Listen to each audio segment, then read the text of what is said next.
உலகம் ஃபுல்லாவே இந்த மண் அள்ளுறதுக்கும் மலையை வெட்டுறதுக்கும் ஏதோ ஒரு அரசியல்வாதி முடிவு பண்றாங்க. எங்கேயோ இருக்கிற ஒரு அரசியல்வாதி ஒரு முதலமைச்சர் கையெழுத்து போட்டு விட்டுறாங்க. இவங்க அந்த கிராமத்துல போய் மண்ணையும் மலையையும் வெட்டுறாங்க, அள்ளுறாங்க. இதனால பாதிக்கப்படுறது யாரு? அந்த கிராமத்துல உள்ள மக்கள். சோ அப்போ நியாயப்படி பார்த்தா அந்த மக்கள் தானே முடிவு பண்ணணும். யார் மண் அள்ளணும், மண் அள்ளணுமா அள்ளக்கூடாதா அப்படின்னு அந்த மக்கள் தானே முடிவு பண்ணணும். சோ இதுக்காக தான் புதுசா வாக்கெடுப்பு நடத்துங்க அப்படின்னு நான் சொல்ல வரேன். எதனால அப்படின்னா, இப்போ ஒரு கிராமத்துல மண் அள்ள போறாங்க அப்படின்னா அந்த கிராம மக்கள் முடிவு பண்ணட்டும், இங்க மண் அள்ளணுமா வேண்டாமா, எங்களுக்கு இந்த வளர்ச்சி வேணுமா வேண்டாமான்னு அந்த கிராம மக்கள் முடிவு பண்ணட்டும். ஏன்னா அந்த கிராமத்துல வாழ போறது அந்த மக்கள் தான். எங்கேயோ இருக்கிற அரசியல்வாதி கிடையாது.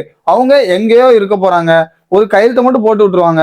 ஆனா அதுல முழுக்க முழுக்க பாதிக்கப்பட போறது யாரு அப்படின்னா அந்த கிராமத்துல வாழ்ற மக்கள். சோ இதுக்காக அந்த கிராமத்துல நீங்க பொது வாக்கெடுப்பு நடத்துங்க, இந்த இடத்துல மண் அள்ளணுமா வேண்டாமா அப்படின்னு. சோ அதுல மண் அள்ளணும் அப்படின்னு வந்துச்சுன்னா மட்டும் நீங்க அள்ளுங்க, மத்தபடி வேண்டாம் அப்படின்னு அந்த மக்கள் முடிவு பண்ணிட்டாங்கன்னா அதோட ஸ்டாப் பண்ணிடுங்க. சோ இந்த ப்ராசஸ் தான் ரொம்பவே நியாயமானது. யோசிச்சு பாருங்க, உங்களுக்கே புரியும்.